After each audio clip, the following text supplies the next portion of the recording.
Ito po yung clarification or yung explanation about sa contribution fee na kung saan ay isa sa general requirements para sa visa application, specifically for Visa D for Belgium. Pag-usapin natin yan in this video, pero bago yan, kung hindi ka pa nakapag-subscribe, ay please click mo na po yung subscribe button and bell notification button para update ka sa mga next videos na i-upload ko. Thank you so much! Hello po sa ating mga kababayan, kamusta po kayo? And for this video nga po ay pag-usapan natin itong contribution fee na isa sa general requirements para sa visa application for Visa D for Belgium. At meron na po akong ginawang video sa ating YouTube channel. I-flash ko na lang po sa screen or ilalagay ko po yung link sa description box. After ng video na ito, pwede niyo pong panoorin. Nandun po yung mga list ng mga requirements as a spouse and a parent of a non-European spouse or non-European parents para maasikaso nyo na po yung mga requirements na kailangan nyo asikasuhin for visa application. And meron nga po tayong kababayan na nagtatanong ano daw ba yung contribution fee at kung papaano magbayad, ganyan. So in this video, talakayan natin yan. First, yung contribution fee po, ito yung magko-cover sa administrative cost for processing ng Visa D or an application for residence. So, hindi po mapaprocess yung ating visa application hanggat wala tayong payment na contribution fee. Kailangan po yung spouse or yung iyong partner na nasa Belgium, siya po yung mag-transfer or magbabayad directly sending ng amount to bank account dito sa Belgium. And kung magkano, so i-flash ko na lang po mamaya sa screen kasi depende po kung magkano yung babayaran nyo, depende sa purpose, for student visa ba siya. Magkaiba din po yung payment kapag non-European at European yung partner or yung petitioner. And then, ang pagbabayad po nito is per person, per adult. So, yung below 18 years old is exempted, so free.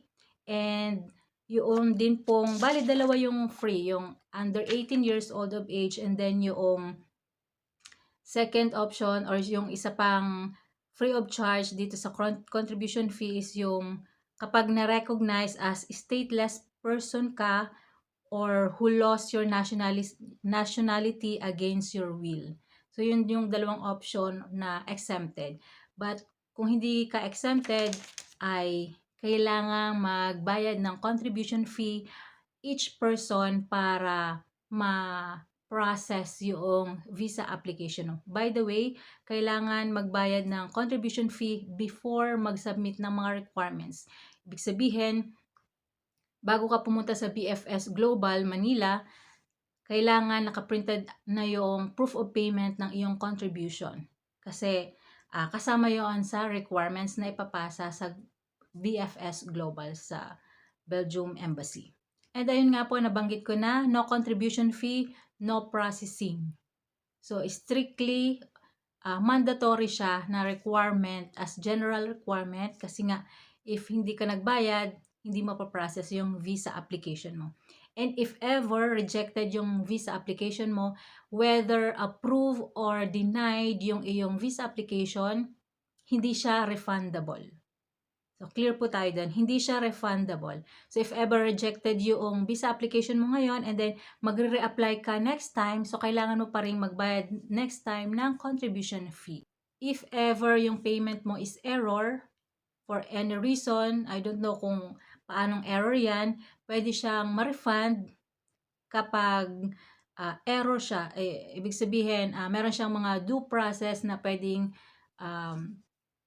i-apply mo. For example, meron niyang mga forms na kailangan mong fill upan or may mga kailangan kang ipasa na documents na katunayan na error yung iyong pagbayad ng contribution fee. And yun lang yung pwedeng ma-refund if ever meron kang payment error. So, meron yan sa website nila, i-flash ko na lang sa screen or ilalagay ko sa description box yung website kung saan nyo makikita at para mabasa nyo po lahat yung mga information about dito. Then, punta naman tayo doon sa how much to pay. Ipa-flash ko po sa screen. Ayan, sa aming experience before last year, 2025, And dahil nga non-European yung petitioner ko as a spouse, so ang binayaran po ng asawa ko na tinransfer niya sa Belgium bank account is €213. And ngayon po, na-check ko sa website, i-flash ko po dyan sa screenan, makikita nyo na kapag non-European spouse, nasa 218. So, nag-increase na po sila. So, depende po kung anong purpose. If kagaya ko yung application nyo na non-European yung visa application nyo, ayan, nasa 218 na po euro yung babayaran ng petitioner, yung nandito sa Belgium. Siya yung magta-transfer. And yung iba pang mga amount, kung magkano, ayan, check nyo na lang po. And then, papaano naman yung pagbabayad, how to pay. So, pwede pong online transfer or direct deposit. For example, mag-online transfer. For example, yung asawa mo or yung petitioner mo, meron siyang bank, for example, KBC. So, from KBC, the direct deposit niya sa bank account ng Belgium. Ayan, pa-flash ko na lang po sa screen. So, dyan po magsisend or dyan lang siya mag-forward ng payment as contribution fee. And then, doon po sa remarks, for example, magbabayad siya ng €218. Doon sa remarks, ilalagay niya, itatype niya yung last name and first name noong asawa niya or yung ipipetition niya, yung mag-a-apply ng visa. For example, De La Cruz Juana, and then yung nationality, Filipino, then date of birth. Yung format ng date of birth, ayan, yung day, month, and year. So, ayan po yung dapat nakalagay sa remarks, sa katunayan na kapag chinek doon sa bank nila at pag pinasa yung iyong requirements, ma-verify kaagad nila na itong transaction na to, itong contribution fee na to ay sa iyo. At ayan, merong mapapabilis yung kanilang pag-verify ng contribution fee na binayad mo or binayad ng asawa mo. Once makapagbayad na po or makapag-online transfer na yung petitioner nyo dito sa Belgium, kailangan niyang i-download yung printable copy ng transaction. And then, isi-send niya sa'yo para ma-print mo dyan sa Pilipinas at yun yung isasama mo doon sa mga requirements, pagpasa mo ng requirements, pagpunta mo, or kapag may schedule ka na sa BFS, pag mag-a-appearance ka na for visa application. Para po sa mga detalyadong kaalaman pa about dito sa contribution fee, i-flash ko na lang po sa screen yung, once again, yung website nila na kung saan dyan nyo po pwedeng makuha lahat ng list of requirements. And then dyan na din po yung link para ma-check nyo po kung ano yung about sa contribution fee, about yung dito sa na-explain ko, and about doon sa mga payments. Kasi hindi ko na po maisa-isa kasi marami po sila na, for example, merong €150 na babayaran. So, depende po yan nga sa purpose. Kaya, i-flash ko na lang po sa screen yung in-screenshot ko yung per category at kung magkano yung babayaran para meron po kayong reference. And at the same time, pwede nyo po yung makita sa website, sa BFS.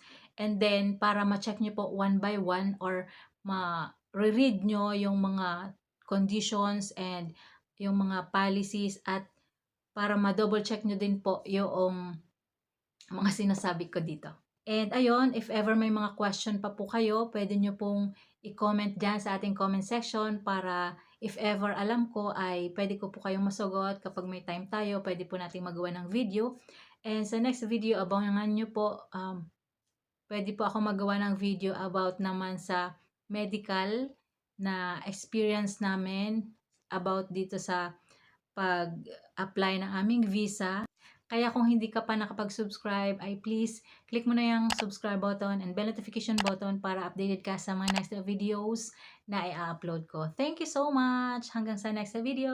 Bye!